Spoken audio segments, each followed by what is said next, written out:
Yo, what is going on, everybody? Welcome back to another episode of the This Week in Overwatch League podcast. We're on episode 6 now, I believe, and today I'm going to be joined by some special guests. Y'all been wanting me to bring some people on, so here we go. Today, ATP is going to be getting coached by some of the coaches, or the people with coaching minds within the community. I'm joined by Kajor and Spilo. Welcome, guys. Appreciate it. Yeah, appreciate it, yeah. It's cool to have you guys on. Shout out to Kajor. He was able to set this up. It's really awesome stuff to have you guys both on. We can get some different perspectives on today's episode. And where we're, of course, going today is with a little recap, mostly, of the Midseason Madness tournament. Pretty big banger overall, I'd say. I enjoyed it. I know the ending, maybe wasn't the most exciting. I mean, Atlanta Rainer just so good. What can you really say there? But generally, vibes were good. Korean crowd was fantastic. I don't know if you guys have any other additional thoughts on that, but I thought overall, really fantastic event. Like, seriously, they killed it. I mean, Atlanta, it's nice. They're always fun. We get so few of those nowadays. It feels like anytime we can see it, it's like a breath of fresh air. For sure. It's really a dream come true, especially for a lot of the new school fans, maybe weren't around during the Apex era, like being able to see what the Korean crowd is like, finally having some kind of event and the heart of Overwatch esports like this. We've never had an Overwatch League event live like this in person, so I thought that was very, very cool. So yeah, we're going to dive straight into some of the, I'd say, big talking points of the week. And obviously, the big place to start, the talk of the town right now, Atlanta Reign. They absolutely dominated in their championship matchup against Houston Outlaws. It was one of the most brilliant performances I think any of us have ever seen at the Overwatch League level. Just all around, that entire team, so ridiculous from start to finish. They really, they flipped the switch with Outlaws in that second one. It's crazy how they go from almost losing to them to just absolutely steamrolling them. It's crazy to me how good they are, how much better they are than just everybody else. Particularly, I think that's the support line is the thing that's really stood out with me for Atlanta this year.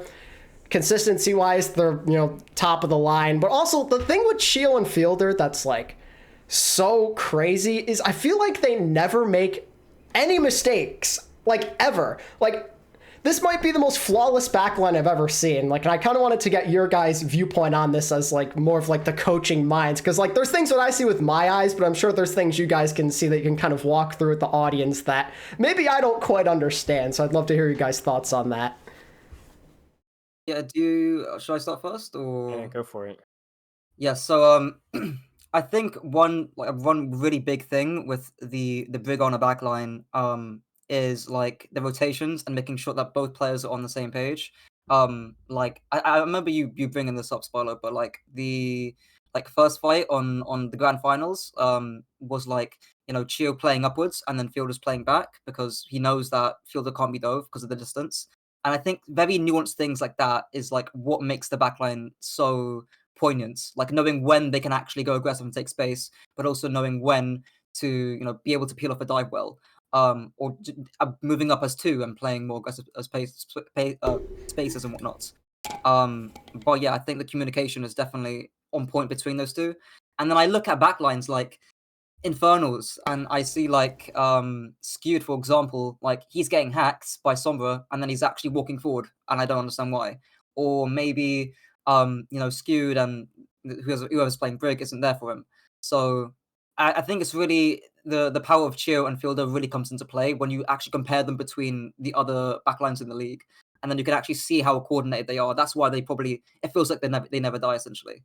But yeah, I think the rotations are on point.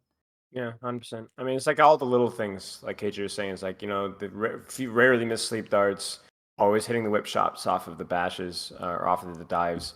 Even a little thing with how greedy Chiyo gets with Rally when there's situations when they're being pressured. A lot of supports go, oh, they've popped Nano Winston, we can rally. But Chiyo says, well, I don't want to rally. I think we can survive without Rally. And then they survive without Rally, and then they still have the Rally to win the fight afterwards. And I think it's just so many little things like that, knowing when to split, like KJ was saying. And I think that's just something that puts them in. It's there isn't any one thing that support lineup does. It's everything that they just do better. surely. For sure, yeah. Something that I always find so fascinating is like Fielder's positioning. He plays so far back, but I feel like he literally hits every single cooldown. It's like actually surgical watching that guy play Ana. It's absurd to me. Like I don't see Ana's play that far back and still have that kind of impact. I don't know how that guy does it. He's just a freak of nature, like truly. Yeah, I mean that's the thing is like still being able to get that full amount of offensive value, but obviously still getting the full benefit of the defensive positioning where it's hard to get a good monkey stage. It's hard to get a tracer dive without like triple blinking that far away. It's like they're just consistently hitting it and still getting backline antis every single time. It's crazy. Yeah, we saw that with Outlaws too, especially in that second matchup. They could not kill the Atlanta backline. It was just impossible for them. Every single dive felt like a complete failure. Like, it's a masterclass the way that guy plays Ana. And like there was like that one bait. I don't know like if you guys watched the entire series or not, but like there's like that one ridiculous bait on Blizzard World Defense where Fielder was playing so far back and like the Outlaws looked like they're ready to commit to it, but Rain were just completely ready. Like they actually baited them. It was ridiculous. They just have it down to a science, man. I don't know how else to really explain it. Like you were saying, they just do everything right. Like it's so rare to see that with a backline. Like we've seen other good ones in the past. Of course, there's been some very legendary backlines that have played this game. But Chiyo and Fielder right now, they might be making a case for the best backline of all time. I don't know how you guys feel, but that's kind of the direction I'm heading right now based on what I've seen between Dallas and Atlanta so far this year. It's next level stuff. Yeah, surely between the last two seasons. I mean, definitely. What were you saying, Kajor? Oh yeah, I feel like we'll get onto this later, but like Chiyo and Fielder being possibly the best backline in the Overwatch League, like I think you can make a good argument for that once we see the second half of the season, and if meta shifts and whatnot. We'll see if they'll be able to keep up, and I'm sure they will. But yeah, for sure.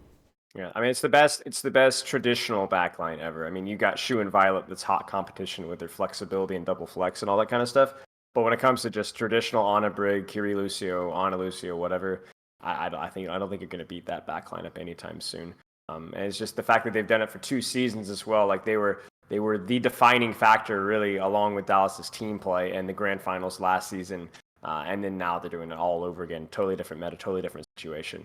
And I think like it's like you said, it's a clinic. It's something that's like I think it's shifting how we view supports. Even initially in Overwatch 2, you guys remember all the support players crying about how bad the role was, right? Yeah. And then now we've got all the supports like taking offensive responsibility and still being proactive and keeping themselves alive. And it's just completely it's showed people going like, wait, maybe these guys are broken. Maybe this role is broken. I mean, really, it's truly flipped on its head compared to the first season we've had on Overwatch 2. Like, it feels suddenly like support is not just the most impactful role. Like, you look at the top teams, you see your Fielder Chiyos and your Violet Shoes, etc. That's where all the best teams are at right now. They're largely being carried by their support play. It's interesting to see how Overwatch 2 is evolving so quickly. Yeah, 100%. So Kajor just mentioned before meta and how Chiyo and Fielder will do in that and where we can rank them. But speaking of that, I'd kind of like to get your thoughts on how Atlanta Reign will do if there is some kind of significant meta shift, as well as maybe getting into what we think the meta can be, because a lot of talk in the community, there's still some doubt about Atlanta's. Can they still 100% be the best team, be the most dominant team when they're outside of a Sombra meta, let's say, amongst other things? Can they still be that team? In my opinion, 100% yes. With that kind of backline, with Lip and Stalker as your DPS line, I think you're always going to be at the top. Like, genuinely, I think there's a good chance they're just going to stay number one no matter what the meta is. But I'd like to hear your guys' thoughts on that, perhaps. You're the tier list guy, man. You're the one putting out all those YouTube videos, taking cash away from me. So, I honestly, for Atlanta specifically, I think we might be heading, especially with the Cassie changes, probably going to be heading more into a rule-centric meta. I mean, it's difficult to say because of how map-dependent it is right now, and how we're still seeing rule on maps like Antarctic Peninsula. But yeah, I think Cassie's going to be being played a lot more. And again, I think Atlanta's team, I'm looking at it right now, Like there's no reason for them to not be able to play Brawl to the level that they are, and they have shown that in the past when they have played the Brawl comps on Antarctica and whatnot. I think it's going to be more impactful though on the teams lower and on the middle to lower end of the scale. Like I really do expect teams like the Spitfire, who are renowned for their Brawl, to be able to rise up a little bit more. But yeah, I think Atlanta definitely should stay at the top, regardless of the meta shift, to be honest. Yeah. You still have Vigilante, if in case you need a double flex. We haven't seen him as much, but he was considered to be like phenomenal, right? At the end of last season. My hot take, here's my scalding hot take. Oh, here we go. Here we go. Kajor's. I don't think the meta changes almost at all. Really? I do. I don't think it changes almost at all. I think the most impactful change, because Owl is 2 patches before live, at least it was. So you got a big Junker Queen buff and then a slight nerf. I think the Junker Queen change is probably the most important change in terms of what's relevant to the meta right now. Where more teams are going to be able to play a little bit more anti-dive Junker Queen on certain maps. We already saw her being played some.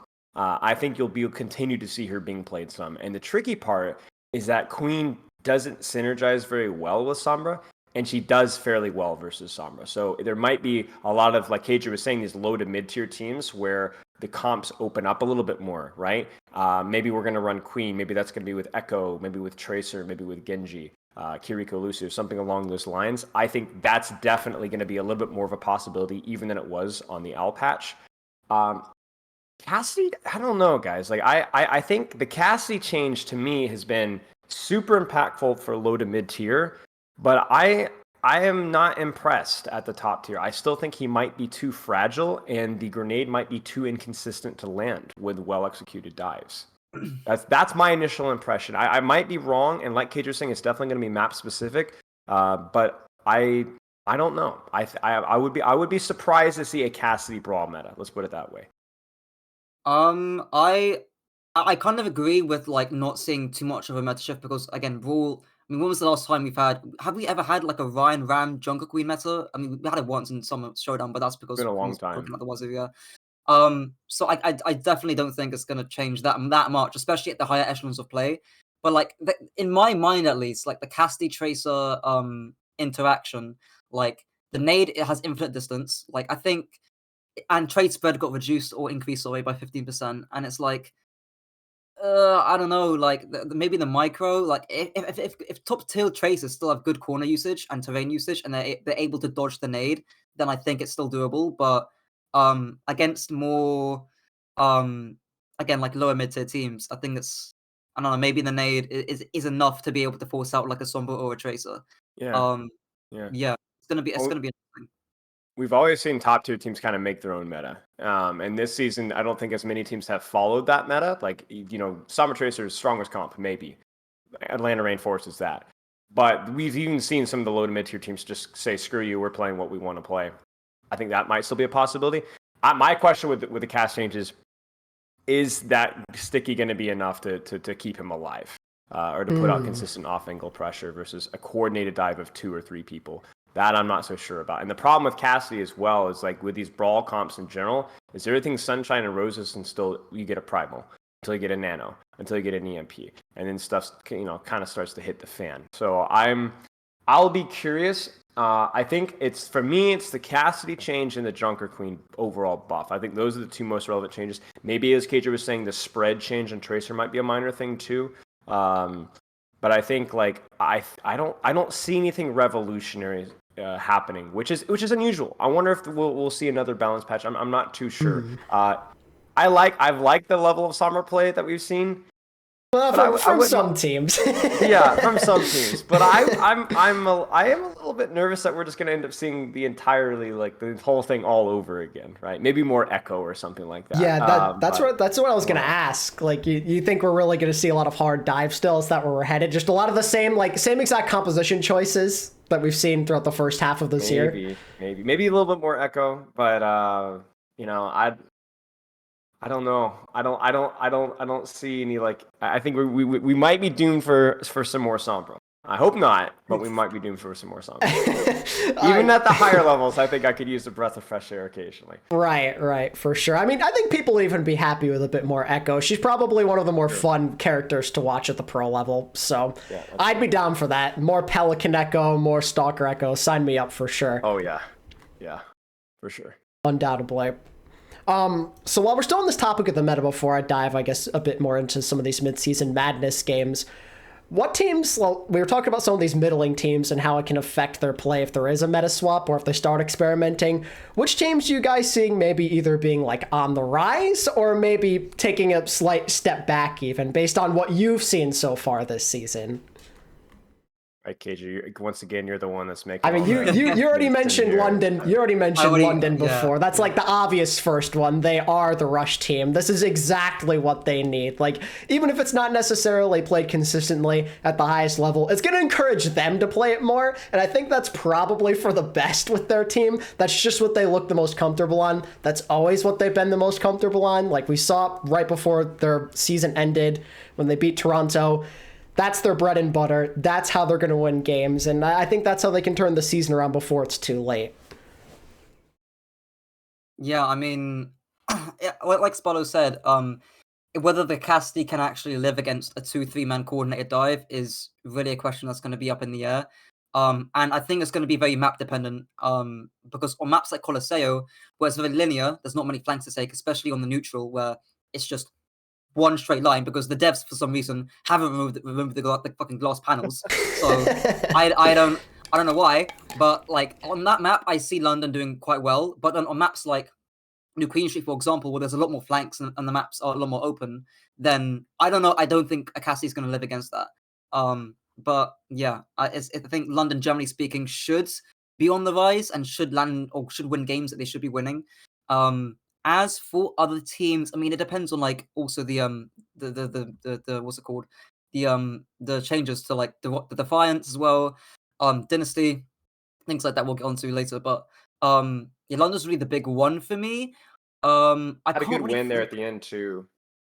Oh yeah, I guess Defiance. Yeah. Mental. And it seems like they're trying to figure out the Tracer situation too, which is like obviously like you have to figure that out. Yes, for sure. The situation with Lethal has not worked out so far for them. I need to ask you a question. Sure. Do you know literally anything at all about like why Shax is got exchanged for Lethal, even though I think we both going to agree Shax is the better Tracer? I just think the general impression was that having a guy who might be hungry and might have more flexibility around the Tracer position as well. Obviously, it hasn't really worked out. Yeah, I'll respectfully call it there. Yeah, where's the London? It's just a roster move that they've for a lot of different reasons I'm sure hasn't quite worked out. Yeah. Stuff. I'd also be curious to see how this affects a team like, I don't know, like Washington, for example, because they have Ben Best on there. Like, are they going to maybe try and do that as well? Like, they've been pretty successful at the stuff they've been running, but maybe they get him involved more into the mix as well. Like, I feel like it could maybe have a bit of an impact on some of these lower tier teams, competing for that play-in spot, like not the playoff lock, but like it could be enough to push them over the edge, like your Spitfires. Yeah, which is going to help a handful of these rosters as well. I mean, Justice, that's good. Mirror's like a pretty solid Junker Queen player. That helps Gladiators a lot as well if they maybe want to run that. Titans, like Dante's Junker Queen, pretty decent. I'd be curious to see how they do if it's like pure rush, Dallas like if they have to play me. Too. Dallas Fuel, Junker Queen buff, that's going to be major for them, just having Hanbin more on that role. Very massive, for sure. But yeah, I think you guys are definitely onto something there. A lot of these struggling to like just okay teams, maybe experimenting with this stuff, and maybe the top teams kind of just sticking to what's worked for them so far. Yeah.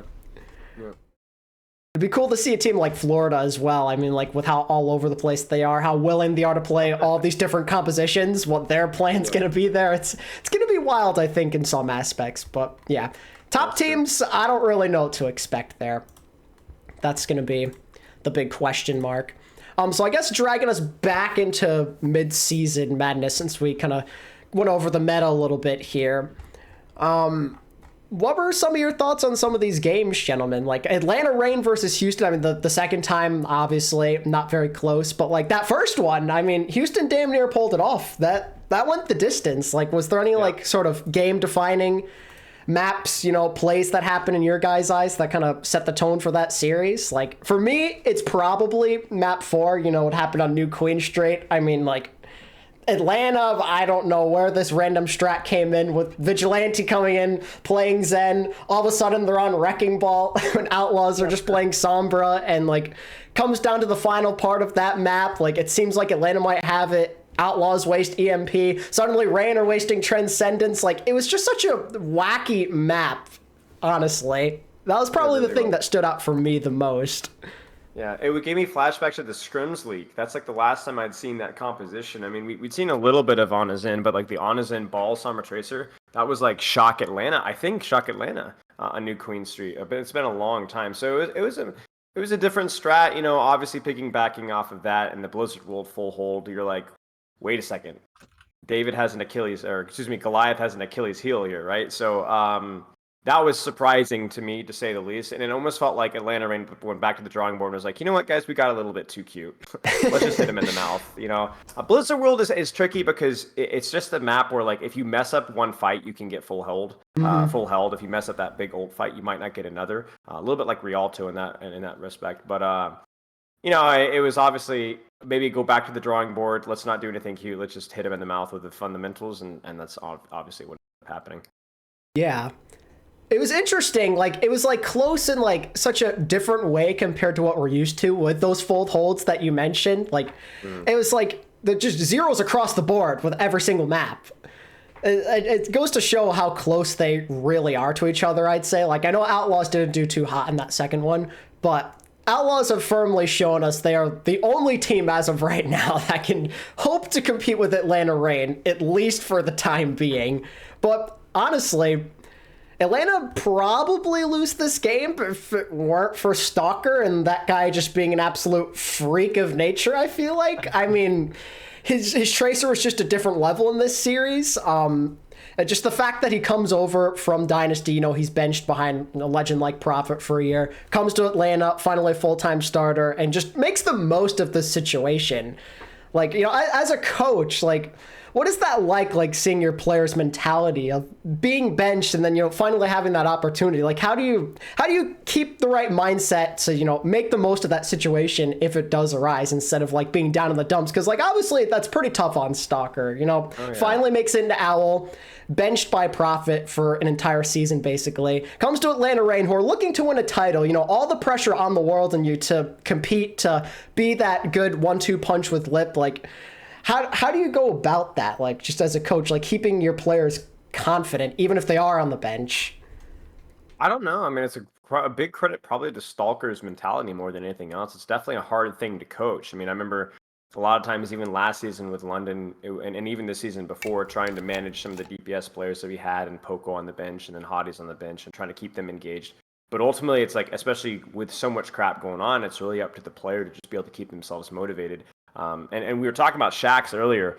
It reminds me a little bit of Shaxx, where like, Shaxx would no Tracer meta, no Shaxx. That's just how it goes. There's not going to be anything. But then we'd put that guy in, and it's been months, and he just plays in every match. He would always play up. He'd play up to the match better than he did in scrims, and so it's like Stalker's got that. He's got that dog in him. And where he's like, doesn't matter the situation. Obviously, going into that season, finally getting his opportunity to start. I guess he has that dog in him about every single match because he's probably the best Tracer in the league right now. Yeah, I'd agree with you. Just with some of these dominant performances, especially in Midseason Madness, I think he's developed, like, I wouldn't say it's a giant gap or anything, but like enough to distinguish him as probably the number one. And the position is competitive as well, which is, it's impressive. The skill ceiling on that hero, it's like the greatest in the entire game. So to see what he's doing against some of these other world-class Tracers, especially after spending a season on the bench, all the credit in the world to that guy. Because again, without his performance in that game, Atlanta lose, and you never know what might happen. I mean, I'm sure knowing them, they would have bounced back, but you don't know how that could have affected their mindset because they've always felt they were the best team this season. So who knows? True. Yeah, really. I'm actually interested to see like his pulse bomb stick percentage on that, and his oh my god, It's Like, crazy. It's so high. Like, I don't know how he does it.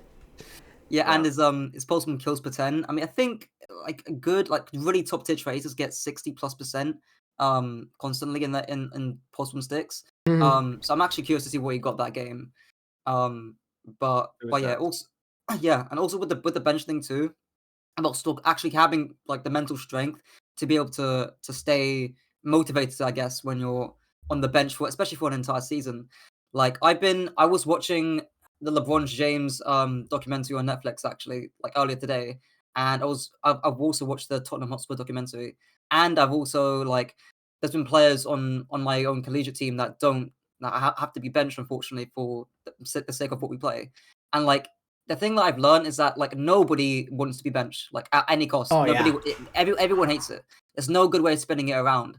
Like if you're benched, you know, especially if it's like at the Overwatch League level where it's your job, then there's always that pressure of what am I gonna do next year? Like I'm sure Stalker, like at least at the thought of like I haven't shown what I can do on Tracer on the Dynasty. I've been benched this entire season. Like where can I when can I prove myself? Where and when can I prove myself as Tracer? And there's always that stress in the back of your minds. I think you know, and like Spilo said, there's no easy solution like to being benched. I think it's easier said than done, but you know, being a team player and acknowledging that, you know, making your team play what's optimal, even if that means you being on the bench, is sometimes it, you know, it has to be done for the sake of the team. But yeah.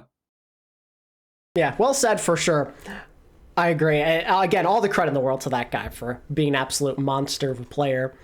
We were talking about Houston Outlaws, so I guess I can get into them next. Like I said before, basically the only competition Atlanta Reign have right now. They've also been extremely good at the Sombra compositions. And we mentioned the support line as well. That's probably the driving force behind their team as well. But like in a different dynamic, kind of like how we brought up earlier, like the playmaking capabilities of a backline like that. I don't know if we've ever seen something like that before in the history of Owl. Like Shu and Violet together, like those might be the two greatest, you know, bloodthirsty flex supports this league is known, maybe besides like Jonak, you know? Yeah. And then you add on to, two of them. Yeah, there's two of them. It's like having 4 DPS at all times. It's actually absurd what they're able to do. And credit goes to Violet for flexing onto these different roles and everything as well. But I'm curious about how Houston Outlaws will do, let's say, in like a different meta. Because they've been playing a lot of Winston. I don't necessarily know how they're going to do there. But in terms of their dive, really, really strong stuff. A big talking point with Outlaws this season has been Happy, you know, not trading him, but, you know, like kind of swapping Merit out for him. A lot of people have been wondering, oh, is this the right thing for Houston to do? Should they have kept Merit? Merit has the higher ceiling, blah, blah, blah. But I think Happy thus far has proven to himself and to all of us, really, that it was for the best for the Outlaws to do that. And, like, his Sombra play has truly been excellent. I think it's been one of the big driving forces behind Outlaws being as good as they have this year. Like that and the backline have been just the solid things. Like Pelican was the star of the team last year, but I've been noticing a lot of the other guys more. Like, yeah, it's crazy. Yeah, 100%. I think like that's the story for the Outlaws is everyone's talking about the support lineup and obviously so, deservedly so. But I think also you have to give credit to both really Happy and Pelican for stepping it up. You know, Pelican, I think, taking his Tracer to, he was already a decent Tracer, but like really taking his Tracer to, I think, an A tier level, like playing well. And then Sombra was fine, was serviceable. Same thing goes with Happy and his Sombra and his Tracer as well. I mean, if you're comparing Merit to Happy, I think the key takeaway for me there is, with all due credit to Merit and his just guy's a freak of nature mechanically. Happy, do you think Merit would be playing Tracer to that level? You know, and I think you could also make an argument that Happy Sombra has looked a slightly more consistent than Merit Sombra as well. Oh, I agree with you. And that's what Houston has needed. You know, is like you think about these like mechanical freaks, but do they have the brain and the discipline to be able to perform on heroes like Tracer and Sombra? And I think for Houston, the answer has been yes, and that's why they've been able to compete. Yes, it's not Lip, it's not Stalker, but they've been good enough for these matches to actually even be close. And you think that's like probably the biggest reason why they've like been the clear-cut number 2 team in Overwatch League so far this season? I think so. But the biggest clear-cut reason, besides the obviously phenomenal backline, I think it's something that doesn't get talked about enough. Is that backline? Because a lot of these other teams that are competing, like you look at like the Spark, if you look at even Mayhem at times, and their DPS line hasn't been able to match up, right? To Atlanta's. For real.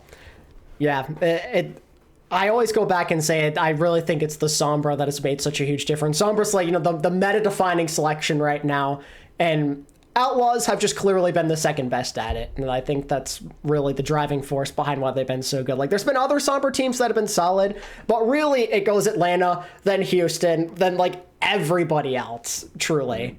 Mm-hmm.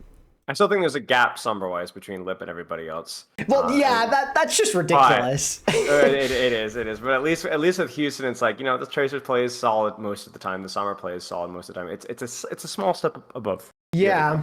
I mean, the interesting thing with Happy Sombra that I'd maybe want to get your thoughts on is just like his style of just constantly trying to hound the other Sombra. Like, that's like, I remember, I think it was Gator who said it in an interview, like the first time they played Houston, like way back during the regular season. He used the words like AFKing, Sombra AFKing, looking for the other Sombra. Like, it's a style I don't see a lot of other teams do, but like, I don't know if that's like a coaching thing, just Happy's natural ability, but it's just what he does every single game. Like, he did it against Boston. He completely, like, just ruined Birdring's ability to play the game among some of these other teams. Like, it's a different style than I think what a lot of people are used to. Just always keeping these other Sombras on their feet, Yeah, 100%. I think you saw even with Pelican, though. I'm not sure if it's just a Happy thing or if it's a Houston thing. If it's Neko the coach or because Pelican, I'm watching these finals. The guy, I'm not surprised if like Lip's gonna hire a hitman on Pelican, like rough him up a little bit, because the guy spent the entire game hunting for Sombra Translocator. The entire game. I was like, I mean, I guess that's a way to play it, and I think it was, if you can't beat him toe to toe square up, gotta fight a little dirty, right? So maybe it's a play style thing, maybe it's a hey, we can't play Lip thing. So, but it was fun to watch for sure.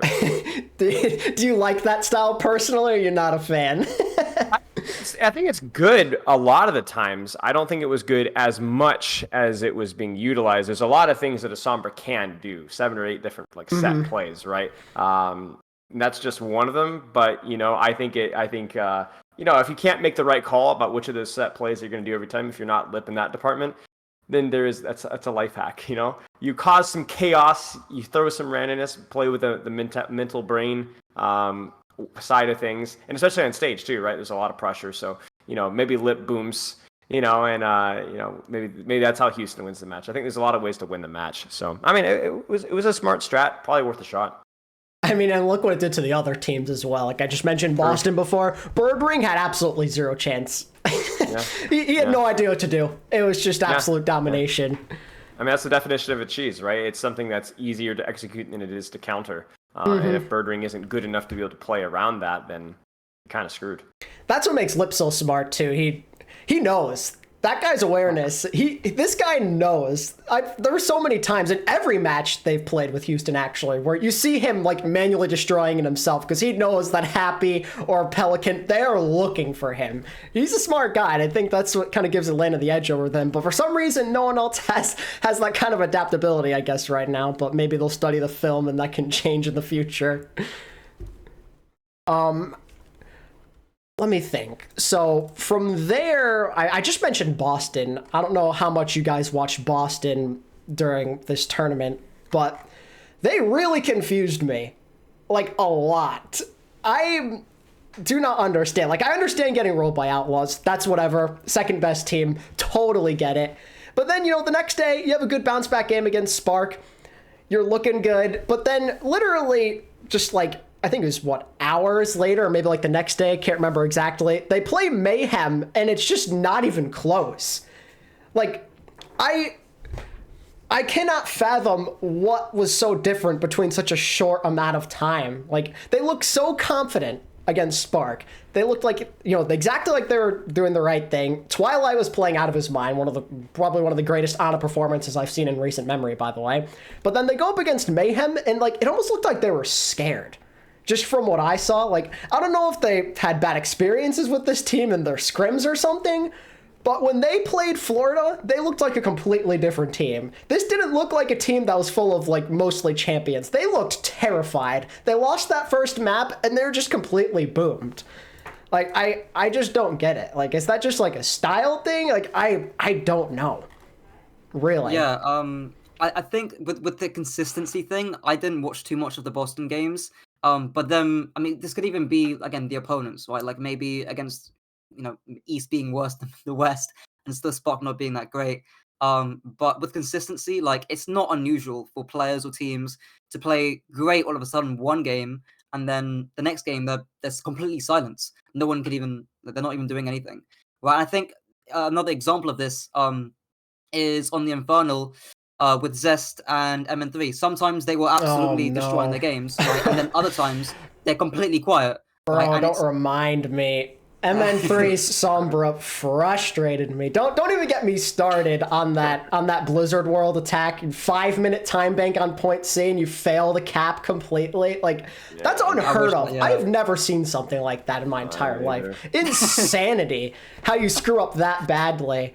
I guess we can talk about that maybe later. But on the topic of Boston, I really don't know what they were thinking after the first map. And the second map, they come out with this random pocket King's Row, like, decay Genji strategy out of nowhere. And, like, it was like they were playing with desperation, and I don't quite understand why. It's the Mayhem effect is what it is, right? So let me break it down for you. So this is what Mayhem does, that rat Gunbud McGravy, right? And what they do is they're the Mavericks, right? They pull out new strats. Mm-hmm. And so what happens is, and you can actually see it, the only round that was competitive was the honest dive round on the very first point of Antarctica. Mm-hmm. Where, yes, they roll out Ramatra, but at least like Boston kind of knows what they're doing. They just play dive because ain't nothing cute. So we go to the next point. I think it's an icebreaker, right? And you've got Reaper, Moira, Lucio. Boston wants to try out the Doomfist and their own Lucio versus that, right? Doesn't go so well. I guarantee you Boston rolls it out in that comp because of Moira Lucio. They think that's going to work. Doesn't work out so well, so then we go to the next map. What is it? The King's Laboratory one? Oh no, you're talking about Antarctica. Yeah, the next round. King's Row was even worse, right? And then now, once again, we got Moira Lucio, and Boston's playing like Ramatra, Brig, Ana, which, again, on paper can work, but that's the thing with the Florida effect. It's like the Chengdu effect, right, from seasons past, where Florida gets reps in these comps. You don't get reps versus this comp versus anybody else. Even though it's been picked a slight bit, you're not scrimming versus teams running Moira Lucio. Boston doesn't have reps versus that. So they try a strategy that might work on paper, and they just don't have the reps to be able to execute on. And then, as you're saying on King's Row, I mean, this is when it really, really gets rough, because look at Mayhem, right? You got, I'm looking at the video right now, Ashe, May, Ramatra, Ana, Brig. Who does that? Like, right, who does that? Like, what kind of a comp is that? We saw something similar to that earlier in the season from Mayhem with, like, the Kiri bat. And here it is again, right? And Boston's like, well, we don't think dive is the best way to do that. Let's get some poke. Let's get you run Genji because they're on Ashe. You're running the Hanzo because first point, better poke. Like, there's logic behind what Boston's running. I think, like, there's definitely the impression of panic of being on stage and this isn't working. Mm-hmm. But the logic of the composition is there. The execution isn't. I was going to say that. You think it's more of an execution thing. And that's the thing. And also on stage, right? Like, these guys, there's a lot of pressure. There's a lot of nerves. Yeah. And then, not to be that guy, but it continues on to Shambali as well, right? Now, my God, Shambali, bro. Diva not even is for the Moira Lucio. Man. They would not be running Diva if there wasn't a Moira Lucio threat. The Boston's attack. Yeah, and they're literally throwing crap at the fan, right? They pull out the Orisa Bap Zen because that's what they ran versus Atlanta on Lijiang Tower Control Center, right? So they're like, surely this is going to work versus this Rhine comp, right? Like, they're throwing everything that they can except running the Brawl Mirror because they just don't think they can do it. And I think, like, that's the big thing, is that we talk about the Mayhem or the Chengdu effect or whatever you want to call it. It's like, when you don't know, you don't have the reps, even if the composition on paper can work, and I think even like the Diva on paper could have worked, they just didn't play it well. and that's where it's like that's just an advantage that Boston has over other teams, or Florida has over other teams, where they can roll the dice, they can introduce chaos as that extra factor, and some of those other teams don't do so well with. True. Speaking of Florida, I think that's a great transition point. Florida Mayhem also had quite the interesting tournament, I'd say. Like, it starts off pretty rough for them. Like, it's almost like it's almost poetic in a way. Like, it followed the same exact trend we saw heading into knockouts, right? Like, you expect them to be one of the favorites. They've looked pretty good this entire season. They've won like 6 games or whatever it is so far in the regular season. Go up against Spark, losing 5 maps to them. Very unexpected result. I mean, like, I personally thought that game could have been close. I thought Mayhem were going to win it. But, like, they honestly got gapped on Sombra on that one. Like, I think Merritt might have had one of the, like, worst individual games I've ever seen from him. Shy absolutely gapped in the Sombra battle. Not even close. But then as you go on throughout the tournament, Mayhem start to get it together. I mean, it was a bit shaky against Infernal, of course. Well, I should say very shaky. Almost got reverse swept. But, like, as the tournament goes on, they start to figure it out. Like, they're one of those teams that, like, they need that shock factor to wake them up almost. Like, it's not something I see too often, but it's like they're just better when they're in the lower bracket, which can be a bad thing, but also a good thing at the same time, right? Like, it's bad because, you don't want to see your team choke these games where they're winnable, but also that when everything's on the line, win or go home, they're gonna show up, which I think is a really good sign for Florida and their fans heading into playoffs. Like, that's the kind of stuff you want to see. But, like, it's just so interesting, like, how they always continuously have this rough start, seemingly, whenever there's some sort of big game. Like, do you think that's, like, a mindset thing with them? Probably, yeah. I mean, listen, when we're talking about Florida reverse sweeps, I'm a London coach, so I know all about that. Right? It's a little too close to home for last season. But I think, like, you live by the chaos, you die by the chaos, and I think to a lesser extent with the Seoul Infernal game, but certainly with the Spark game, some of the weird compositions that Mayhem rolls out, Spark just looks at them unamused and just, like, kicks their teeth in on a couple of those maps.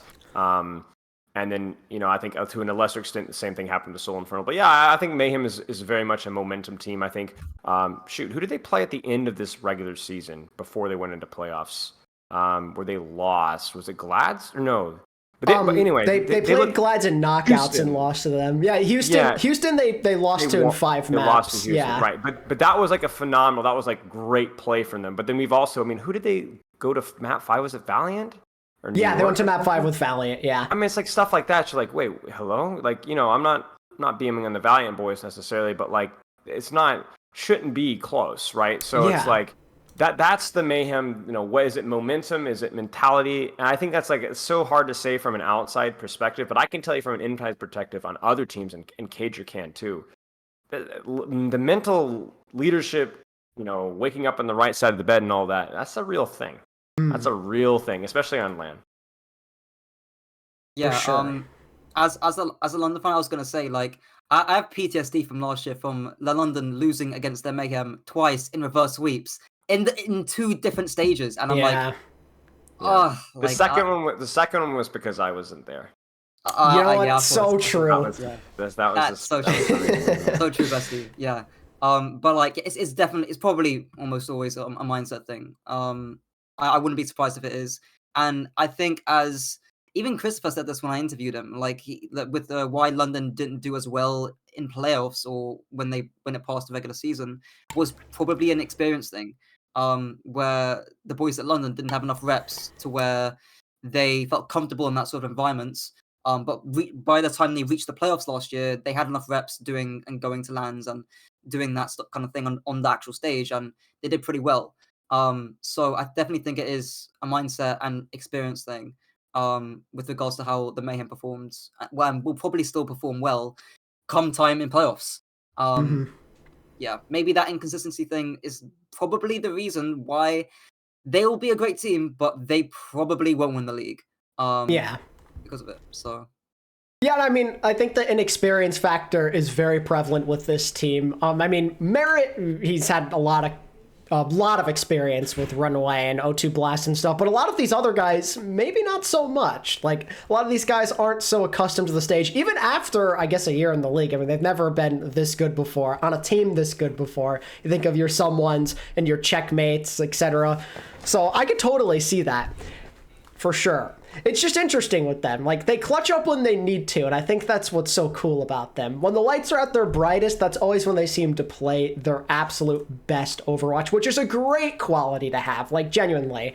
Like, there's obviously reason to worry, but it's also just really cool for them. Like, they dominate Boston, you know, you were able to survive Infernal, and I mean, even in the Houston game, they lose it 3-1, but there's a chance that goes to a map 5. It was very, very close. Like, they've shown they can punch up to that level, and I think that's what makes them ultimately one of the bigger threats in the Overwatch League. Like, it gives them the right meta, perhaps, and who knows how far they can go. 100%. So we mentioned Infernal before. I guess that's kind of where I want to go next, because, like, it's absolute pain and suffering thinking about what happened with them. So it starts with Houston. It's like, whatever, cool. They're the Outlaws. You lose to them, the second best team in the league. But it's that Mayhem game that's just so excruciatingly painful to me. Like, I don't think people understand. Like, it wasn't just the fact that, you know, they choke on map 5 after almost pulling off the reverse sweep, but genuinely, the first 2 maps in their series were winnable as well. Like, Lijiang, you blow control percentage lead both times, and then on Blizzard World, you have that absolute train wreck of speed running through the map just to get full health for 5 minutes on the final point. Like, I'm not saying they definitely for sure win that map, but it's looking pretty damn good if they can actually complete the map. Like, I don't know, man. It's so painful because they could have gotten another one on the board for the East, and they absolutely blew it. Mayhem almost never got their chance to even get 3rd place, but Infernal, alas, you know, the spirit of Philly lives on in them, I guess. Even with a name change, that can't save them. It's really frustrating for me. I mean, I'm sure you guys can give some insight as well, but MN3 Sombra, I think, was the big thing people were looking at, not just throughout this series, but maybe the entirety of this tournament, where it was very inconsistent, and it felt like a lot of the time the timing was off. I don't know if that's on him or if that's just a team thing in general, but what I noticed was a lot of those EMPs just not the best. Like, he was either doing them when no one was around, or like it was too slow. Like, he'd call it, but Mag would get there like a second or two late. Like, it was just a consistent theme, and it really held them back from potentially making a decent run in this tournament, you know? Yeah, 100%. I mean, I think our impression back in the West, even going into last season, was that, like, APAC was the super DPS, and then that was it. Like, there was not a lot of respect given to a lot of the APAC teams beyond their, like, mechanical prowess on DPS. And I think whether it's like the tank play, the support play, or the flexibility of the DPS, the coordination, and just the general team play, I think was just never very impressive. And I think, like, especially when you go into these Sombra Tracer metas where, like, somebody like MN3 might be a freak in the Hanzo, but the guy's got the Sombra's not. You're not everybody's a lip. He's also a freak with the shots and also a freak with the brain too. And I think that really showed here as well. And I think like to give MN3 all the respect in the world, I do think that his Sombra wasn't particularly good and one of the weaker in the series. And I also think, like, when you get to something like a 5-minute hold, right? Like, you got 5, something went wrong there in terms of team play, in terms of ult execution, like, I think that's where, like, maybe Mayhem kind of craps the bed to get to that position.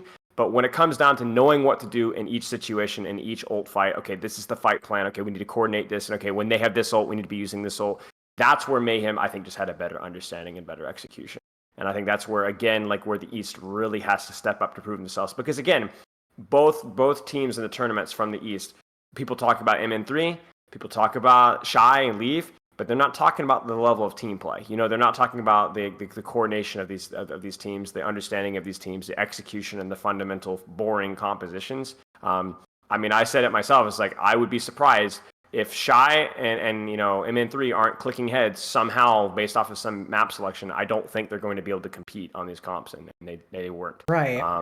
I think they had moments, but not consistently enough to be really good. And I think Mag has looked pretty solid.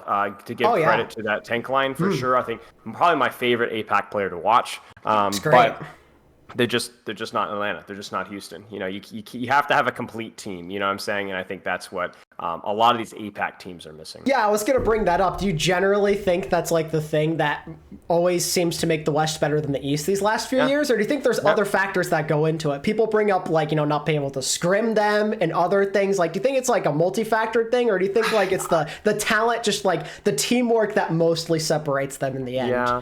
I feel like I'm not really qualified to answer that in full because I don't really fully understand why it's made like that. Yeah. I think maybe it's due to the organizational level, being able to hire better tanks, better staffs, better supports. That, you know, whenever that started, you know, whether that was this past season or the season before that. But I mean, for whatever reason, we do have APAC does not have the strongest tanks. APAC does not have the strongest support lineups. APAC never, at least the last 2 seasons, has not had the strongest team play coordination macro in comparison to the West. Blame that on whatever you will, but I think maybe it's team organization. Maybe there's some sort of scrim culture thing that's kind of thrown for a loop. Because even on paper, you feel like APAC would be better because there's fewer teams. That's maybe the big factor. But they do have Korean contenders to scrim. No idea. It's tough. It is hard. You know, I'm trying to defend some of my fans here, you know, that love the East, because I see a lot of people that get mad about it. They want to defend the East so badly, which I understand. You don't want people disrespecting your region. It's hard to make a case for them, though. Genuinely, it's hard. Yeah. Like, I'm not saying, you know, I don't think anyone's saying there's zero chance for them, because I mean, we saw it happen in playoffs last year. Spark got hot at the right time. They maybe got a good enough meta for themselves, you know, because it's like a hard monkey meta for Gouchway, and Shy's really good on Sojourn. Like, do you see that as like the only way, really, that they're going to compete maybe come playoff time, just that they get the right meta? Infernal has developed. I think even a lot of the Western players and teams were giving a lot of respect to the Infernal in terms of their tank play and their coordination. I think MN3 is a bit shaky at times, but I think that they're one of the smarter, more well-rounded teams in the East, and I think that the fact that they took Mayhem to map 5, I don't think should surprise anybody. I think when we talk about Mayhem choking, it could also, I think Infernal also played really well that match as well. So I think like it's also hard to like break it up into regions as well, because you know this isn't the World Cup here. You know we've got when we're talking about the West here, we're talking about essentially what is it, RuPaul and Hawk. That's our Western representation. Yeah, really, truly, yeah. Which Korean contenders alumni is gonna be able to smoke, and I think a lot of the time it's just is it the Western organizations buying those big buck tanks and supports? Is it the culture development? Don't really know. Also, to give some copium to the APAC fans. Oh, here we go. I don't think. Okay, so obviously, like, come playoffs and Midseason Madness, we've talked about like the mindset factor and other things that can go wrong there. So maybe like Infernal and Spark are just not in the correct mindset, and they probably want, in order to, like, especially in Infernal, to choke some of the fights they did. I mean, it's actually funny, Spilo, that you mentioned Mag being, you know, how much you like Mag, but then for some reason the team fight in Shambali, like I went on Twitter, it was like Seoul Infernal first point defense Shambali against the Mayhem, and then I see Mag pop Nemesis form, and this guy's punching on 1 HP when he should be blocking. Like, I don't get it. You know this as much as I do, but you don't. That just doesn't happen. Like, if you're low to mid HP on RAM, you hard block, you perma block. And for some reason this guy's punching, and just small things like that. Like, I don't know whether that's a mindset thing or I don't know, right? Also, I think I heard this in Plat Chat, but it was like Houston and Atlanta and everyone else. Right, it's not just APAC who are lacking behind. Right, the third best team, the team that came third place, Florida, are extremely inconsistent, as we, established. Right, so I don't think if you're an APAC fan, like, you shouldn't be worried. Honestly, we shouldn't be more worried than any of the West, really, because it's just Atlanta and Houston and everyone else. Right. True. Yeah. I mean, at least competing, let's say, for like, like a top 3, top 4 in the playoffs, like, I always bring this up all the time. It seems like if you're not Atlanta or Houston, it's a any given day mentality. There's always a chance for you, like if you guys were saying if you wake up on the right side of the bed, maybe the meta goes your favor. Like, I don't think East fans should feel totally hopeless because we saw what Spark did last year. We've seen APAC teams go on runs. It's possible. You just have to be patient, have a little faith. And we'll see what happens come playoff time. You never know. You never know what kind of buffs and nerfs are going to happen by then. It's still, multiple months away. Not going to happen until the fall. So we'll see what happens. Right now, obviously lagging behind, but no one can beat Houston or Atlanta anyway, as you guys said, for sure. At least right now. At least right now. So aside from that, I think I quickly just wanted to touch base on a few other small things. A lot of people right now are very interested in some of these mid-season roster changes. I definitely want to talk about Toronto Defiant because, man, you had the dream.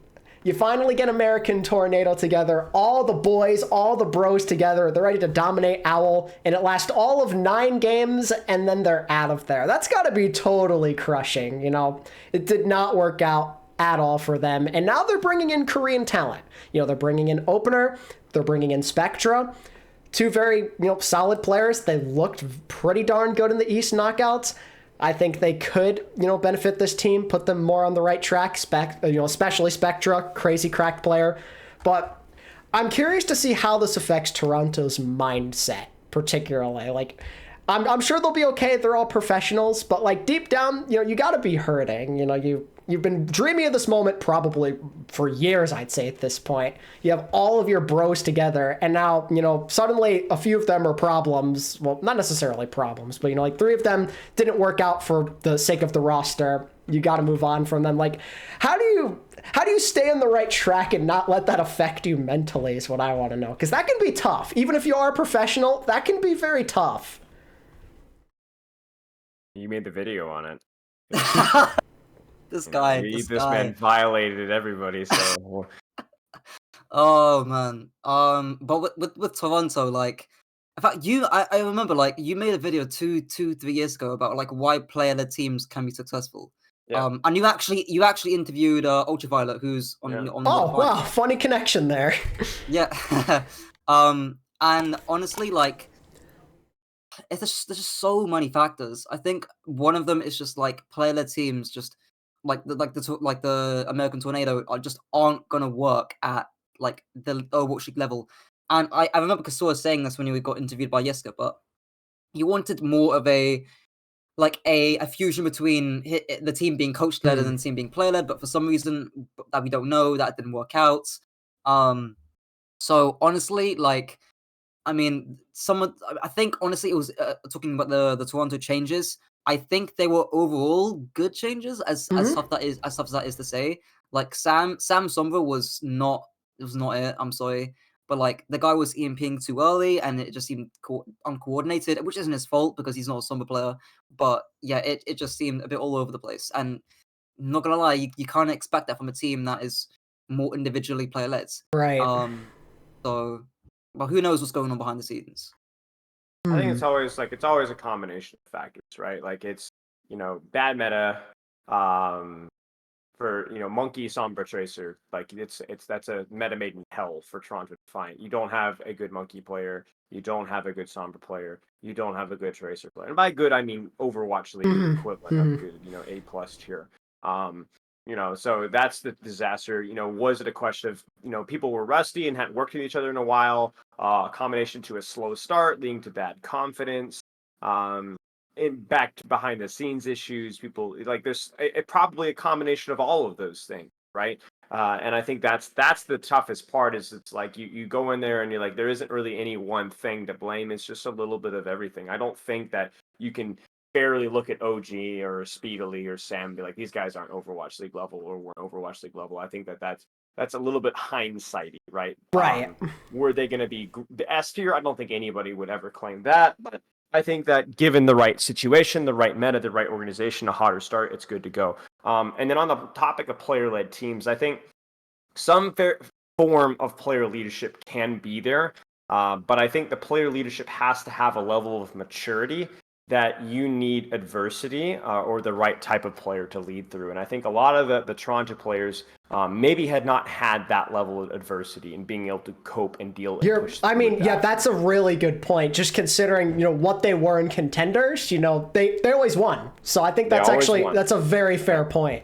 You have to be able to take the one on the chin, so you know how to bounce back from it, and not just the one on the chin, but several dozen in the chin, and you can even see it. Like, I'm not the type of guy to analyze player cams, right? I'm not a psychoanalyst here, but like, they looked like they were done. Like they were real anger and frustration, and this even goes back to some of those players when they were dealing with losses last year. And I'm not going to name any names, but a couple of those player games after a couple of tough losses were pretty amusing, And it's like you can't do that. Like when you get a bad meta or a bad series of games, like guys, it happens, Like it's good. And you look at this Toronto roster and you're like, okay, they were never going to be a top team this stage. Okay, it sucks to suck, but guys, can we develop? Can we learn? And you look at a few of those games and you're like, it just shouldn't have happened. Like you can't lose to London. Like you just can't. Like it just it can't happen like that. Like in going out like they did. I mean, obviously in hindsight, losing the Shock, it just.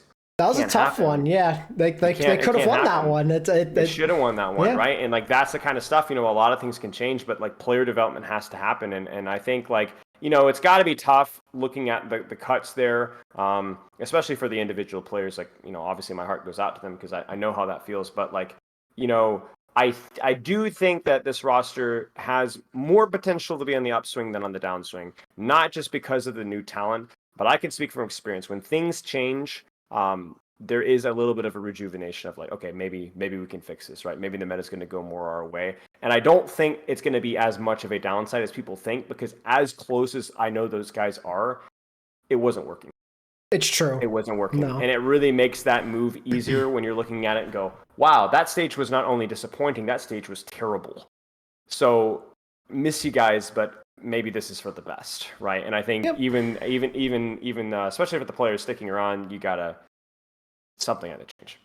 I mean, surely, because you mentioned meta. I mean, really, anything they played, it was just pretty bad. I think it goes beyond the Winston, just Ramatra. It did not matter what they were doing. Something absolutely needed to change, 100%. 100%. A lot of struggles. Could not play Tracer, couldn't really play Sombra. And then on top of that, maybe didn't try enough maybe to make some changes. I felt like they kind of maybe bashed their heads in maybe a little too much. I mean, I agree. Obviously I can't speak fully because I don't know what they tried in scrims, of course, but that just from an outsider perspective, I feel like maybe they could have at least experimented a little more. I think we can say that whatever they played in matches didn't work.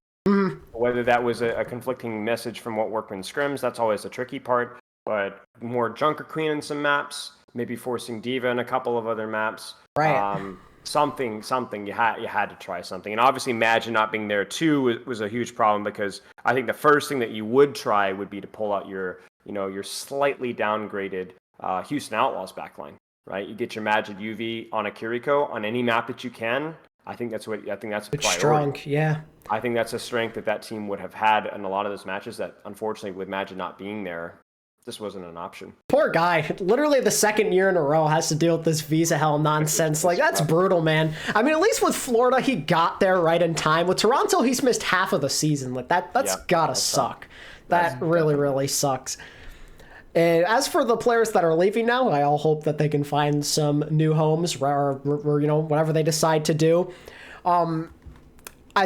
I think a lot of people are going to look at Spilo in particular. They're maybe a bit upset with how his Overwatch League career has gone so far. A lot of people thought he was like the flex DPS prodigy out of the United States. This God tier Echo hasn't really worked out for him. I hope that he gets another opportunity somewhere else. I'd love to see him prove the haters wrong, because it's been an unfortunate start to his career, and I feel pretty bad for the guy because he had such high expectations on his shoulders. And, probably part of the reason why it was so tough for him, those expectations, because he's been hyped up for years now, 100%. I mean, I can speak from experience, with the whole Hottie situation.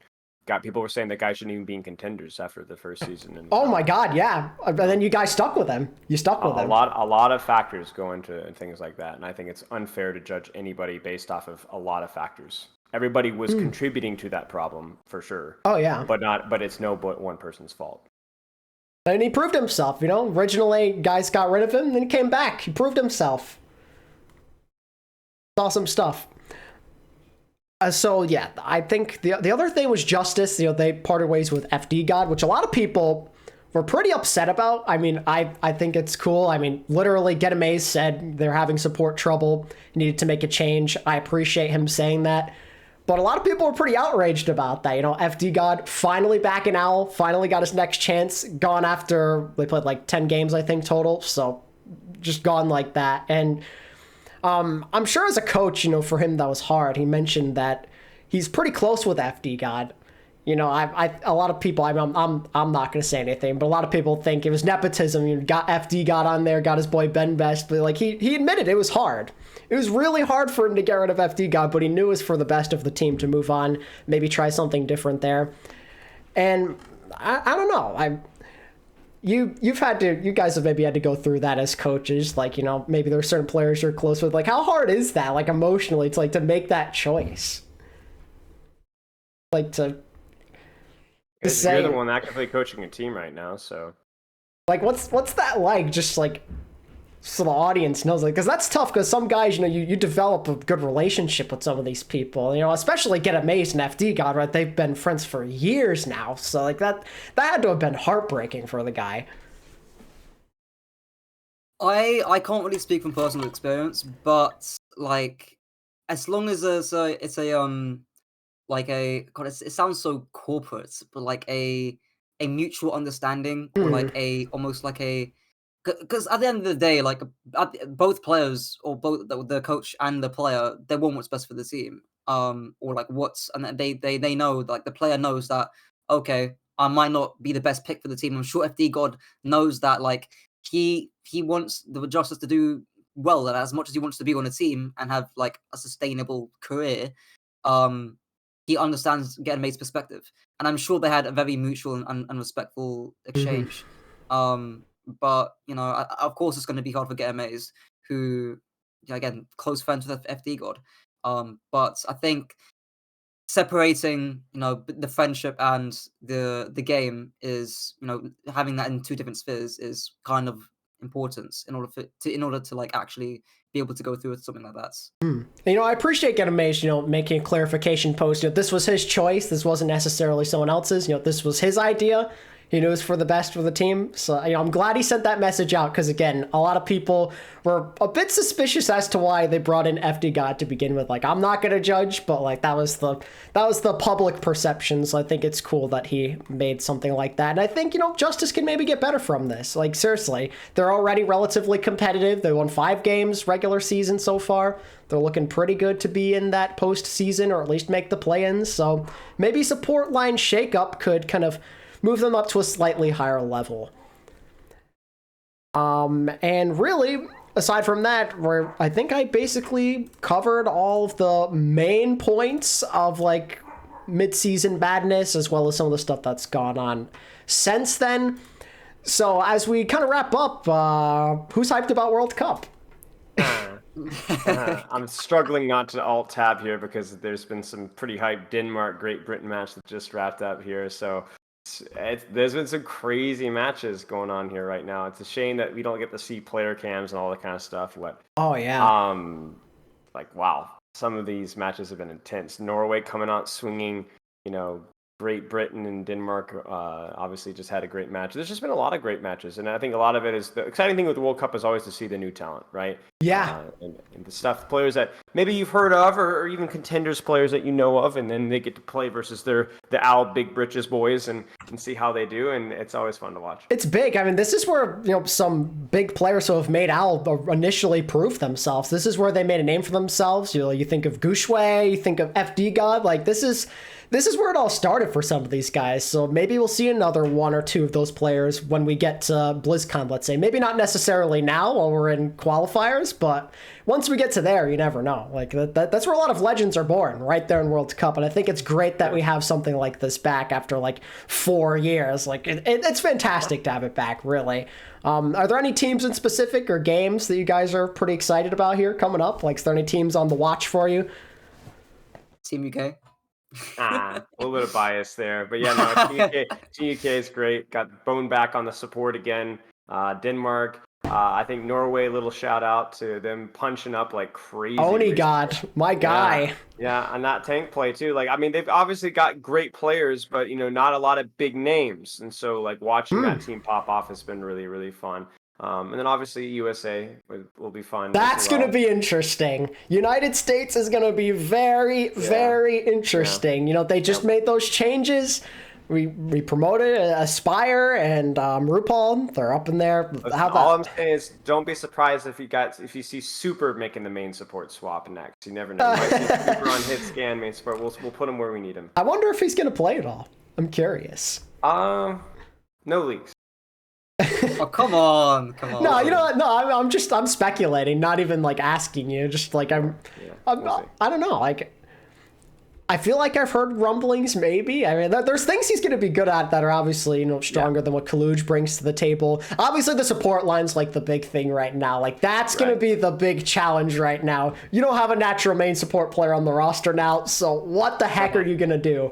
How is this going to work? Are we about to see the RuPaul, Lucio, and Break? Like, what's going on here? Well, I think RuPaul is like a really clever and really smart player that has a good background of understanding the macro and stuff. So obviously, it limits us in some ways, but it keeps us open in others. So I think, like, I'm sure RuPaul will be able to adapt. But I think for Super, the challenge is always going to be, can he play catch up on the composition strategies that he doesn't get the scrim experience with? And I think Kajor, you might have seen some of the open scrims yesterday. Obviously, benefited from having the starting support lineup for sure. But I think Kajor was a little bit more comfortable on some of like the Monkey Sombra Tracer stuff. He just understands his role better. And I think so for Super, it's like finding those niches where that is not as much of a problem. Then obviously, as we get closer to the big finals later in the season, then I'm sure that we'll spend more time playing catch up with. Yeah, I mean, we'll see how things change because they basically apparently they haven't really scrimmed at all from what I heard. Yesterday was their first scrim. That was their first scrim, so they're literally just getting out of the doors running,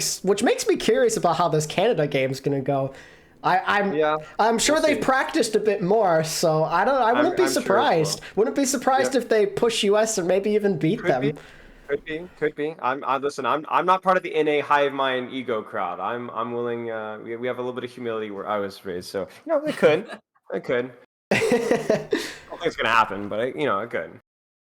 Yeah, ultimately, US, I mean, right now, it's just whatever. They're obviously going to make that a qualifiers, but there's still pretty large expectations, even with some of the Toronto stuff. Like, for a lot of people, it's like, if they don't get bronze, at least it's kind of a bust. So, yeah, I think bronze for sure is anything that's not bronze is a bust for sure. But that's, that's the classic USA curse right there. They had their one gold medal against China, and they beat Korea, but then every other season lost in the first round. So...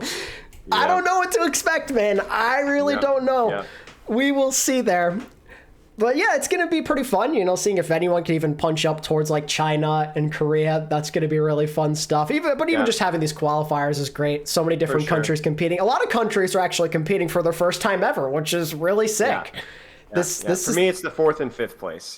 That's like where the real, like, assuming no crazy upset happens, which would be obviously huge for storylines too.